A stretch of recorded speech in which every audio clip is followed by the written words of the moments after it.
Ladies and gentlemen, boys and girls, swimmers, trimmers, and goblet brimmers, welcome along to the Joe Spivey YouTube channel, where we discuss books and little else. And you might be able to once again tell from my my not so dulcet tones that I'm still suffering under the yoke of dreaded lurgy. I am undergoing what I myself have termed an auricular recession, folks. So approximately 60 to 70% of the audio information that should be inputted through this lobe is in fact being, shall we say, blocked at the border. And so I am essentially, if not a half deaf, then at least 2/3 deaf.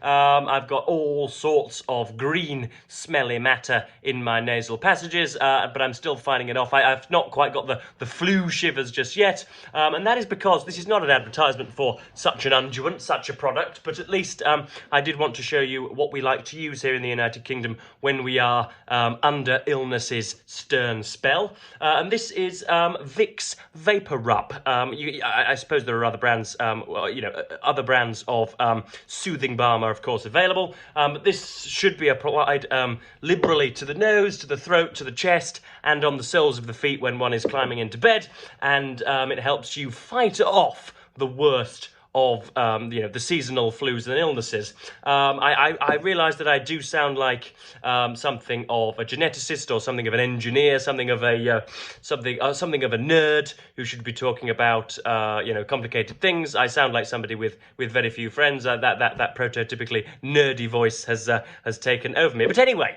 let's get on with things.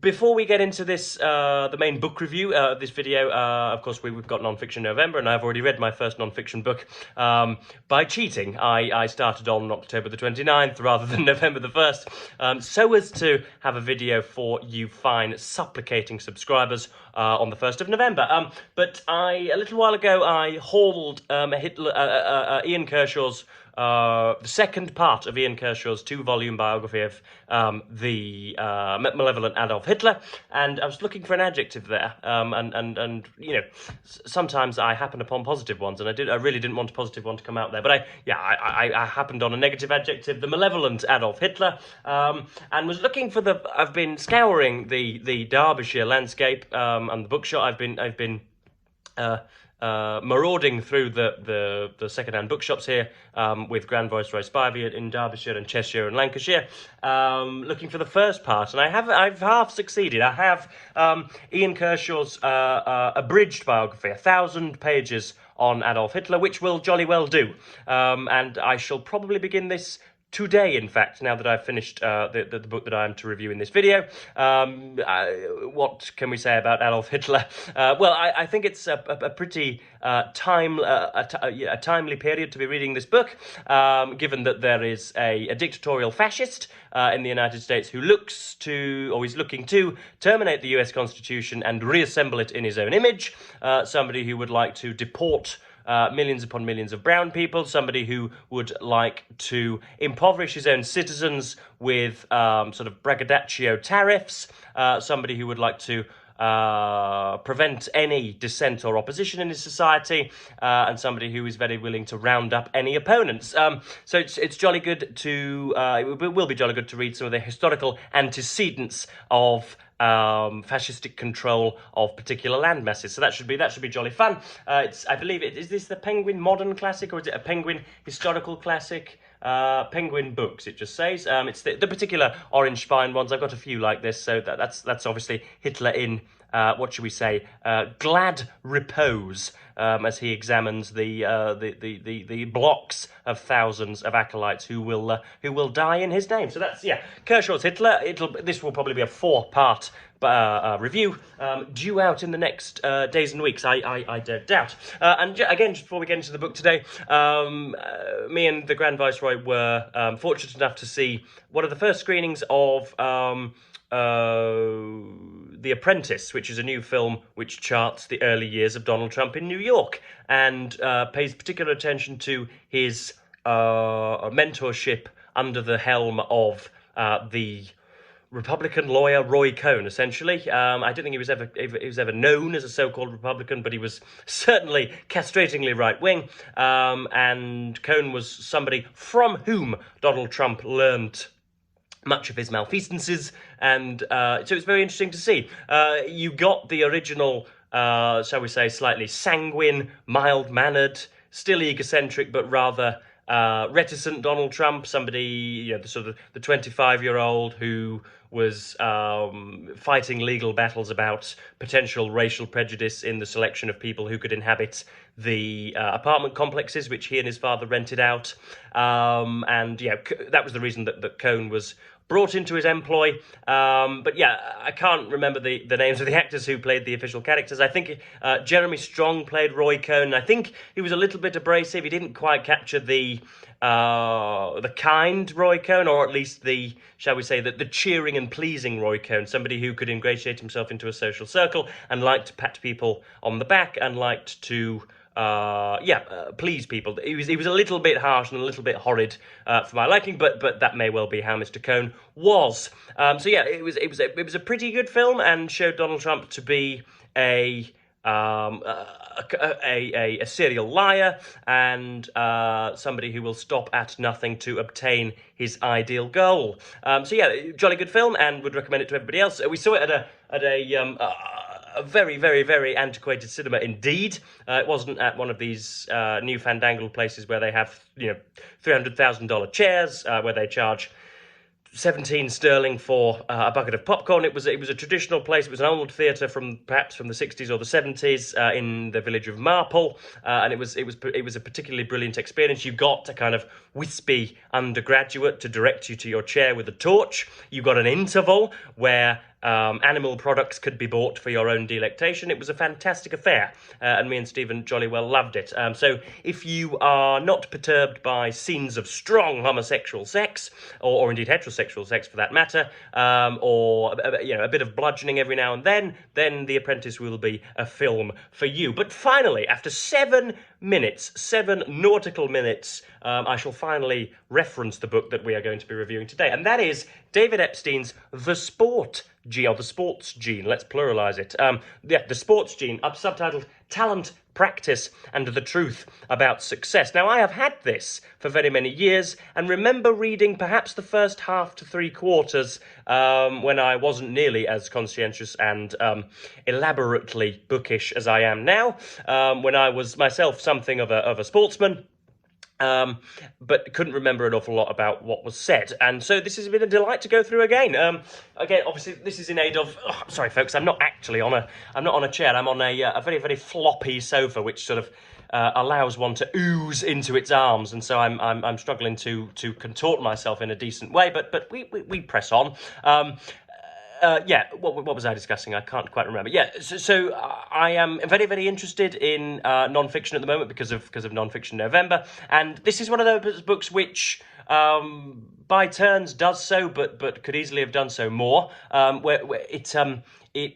Where non-fiction books become extraordinarily boring, and you can tell you can tell an author's priority very, very quickly at 500 yards. Usually, the object of a non-fiction author is to simply fill the reader's brain with information rather than actually treat them to a marvellous reading experience. They would be just as happy to print a textbook or a list of bullet points, so long as you, as it were, get the idea. They don't really care too much that you are releasing your pen from its scabbard and tattooing some of the margins with your pencil marks. They don't really care about mellifluous prose and about turns of phrase and well-constructed paragraphs. They just want to get you the percentages and the scattergraphs and the bar charts and the historical documentation. They want to splay it all out and shove it into your head. That's a common ailment of many non-fiction writers, and David Epstein falls for that a little, but not as much as could have been done in such a technical book. So this is quite enjoyable, believe it or not, and yes, something that I would recommend. So, what do we look at in here? We look at sporting genetics and how, though our society doesn't like to admit it, an awful lot of success and an awful lot of the people with gold medallions circling their necks, an awful lot of people who have been given royal stipends to the tune of multiple millions because of their magnificent sporting exploits, got there by virtue of their genetics more than their training. And this has been shown, a little bit of a personal anecdote, this has been shown in my life. So I was, as if you're new to the channel, you will need to be informed that I was an aspiring professional cyclist at one time in my life. I've always been pretty naturally cadaverous. I can always count all of my ribs. I can see every single vertebra on the back of my spine, or at least lovers have told me that such a thing is possible. Quite why it was that lovers were looking at my spine, I do not know, but 'twas ever thus. And so I've always been very thin. I've always been, so we say, anatomically suited to cycling. I was probably one of only 500 people that wouldn't look completely ridiculous in, Technicolor spandex. And so I mounted the steed, as it were, and wouldn't have won the Tour de France should I have carried on. I quit in 2020 because there was simply no races to be won, and I didn't fancy going out for 6 hours daily when society was struggling under the yoke of SARS-CoV-2, and in quite a rabid way sold everything and binned it royally. But nonetheless, when I was a proper cyclist, I would like to think, had I carried on, that I wouldn't myself be winning the Tour de France, but would be helping others to do so, and people whose defeat I used to embolden, or people whose abilities I used to mock with my own ability, are now earning quite a bit of money in the professional world tour. Again, I'm not saying that I've been a spanking cyclist myself, but there's the opportunity, there is the chance that I may well have been as magnificent as they were, and so that does hurt rather a lot. But what I'm saying is, I've got skin in the game, and cycling is a peculiar sport in that virtually anybody can get extraordinarily good so long as they are willing to train for 30 hours per week. You do not need to be excessively tall like the Michael Jordans of the world. You do not need to be excessively explosive like the Usain Bolts of the world. You do not need to have marvelous eyesight like the baseball players or the cricket players of the world. You can be as spotty, as centre-parted, as attitudinized. You can be as baleful as possible, and yet you can still triumph in the world of cycling if you can grit your teeth and work your best at it.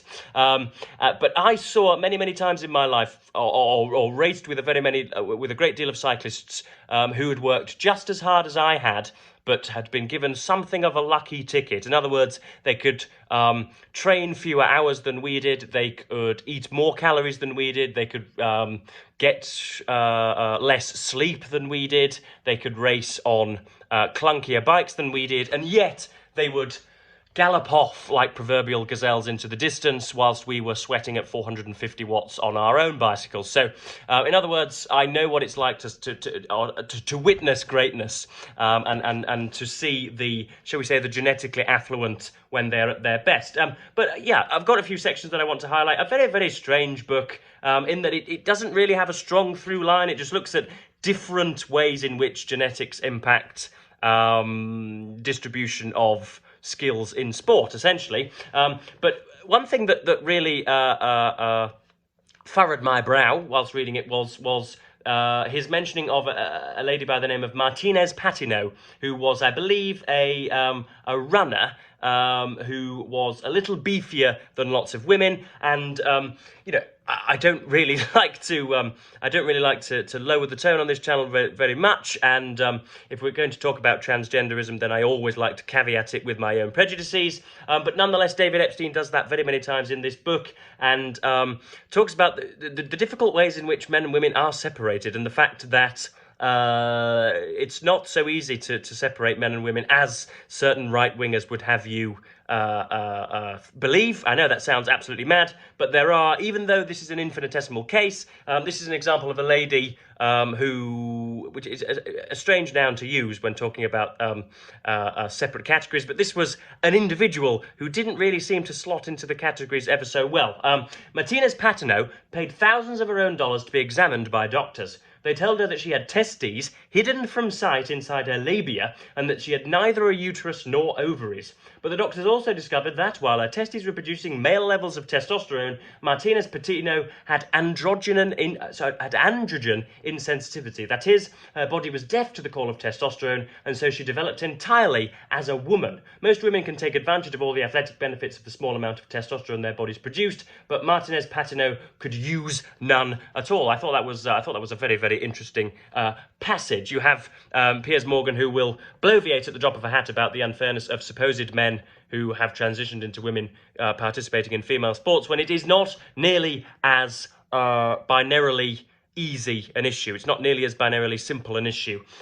Next up, this is an example of the way in which David Epstein can write pretty beautifully, and he talks about what he calls the big bang of body types. So he references, scantily references, the Greeks and the Romans, the Greco-Roman perception of athleticism, an athletic marvel, and the idea that the perfect athlete could hope that their idealized Platonic notion of the ideal athlete was somebody who could throw a shot put very far, but could also run 100 yards very quickly, and was also somebody who could skim through the water very quickly. In other words, a little bit of a polymath, whereas nowadays we are in the era of hyper-specialization.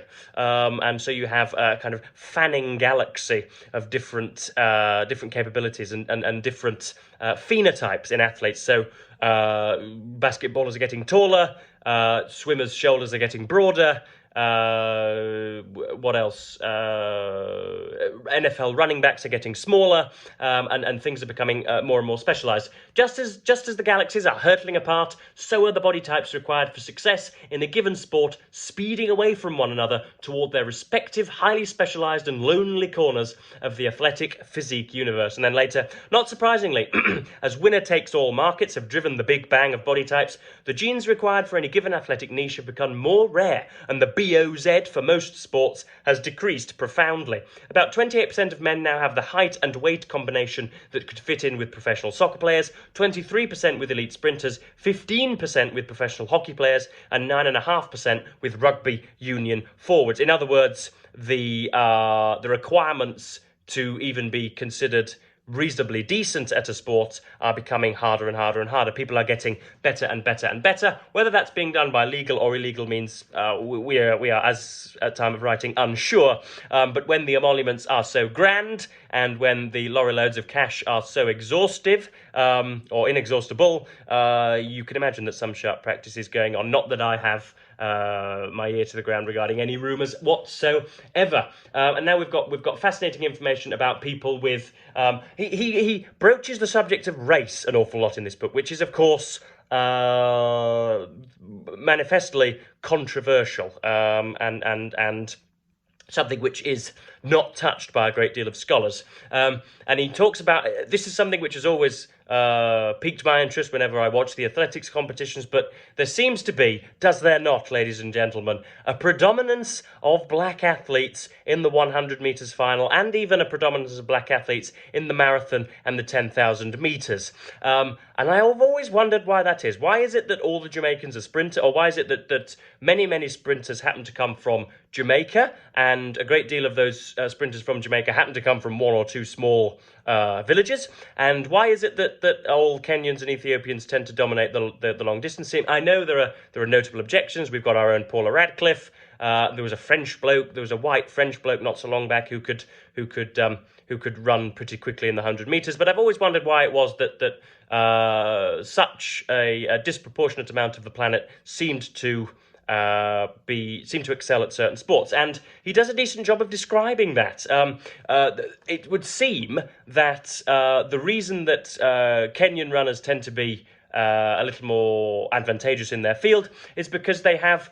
It sounds like we're describing plants, but compared to the rest of humanity, or at least you can say that Kenyans that were born in Kenya, or people who themselves have Kenyan lineage, have a smaller surface area to density ratio. In other words, they have thinner legs, which helps with which helps biomechanically with the process of running. And they also have, and the reason that they have greater hemoglobin and greater oxygen carriage and greater trainability than people born in Chiswick and Chelmsford and a great deal of other African nations to boot, is because their particular region in the sort of middle strip of Africa was beset by malaria, and continues to be, I believe, throughout the 19th and 20th centuries and into the 21st. And in order to adapt to that, they have a particular gene which aids in hemoglobin, which aids in oxygen transport, and so they are just off the rack, as it were, a little better at running than we are. And it's full of brilliant facts such as that.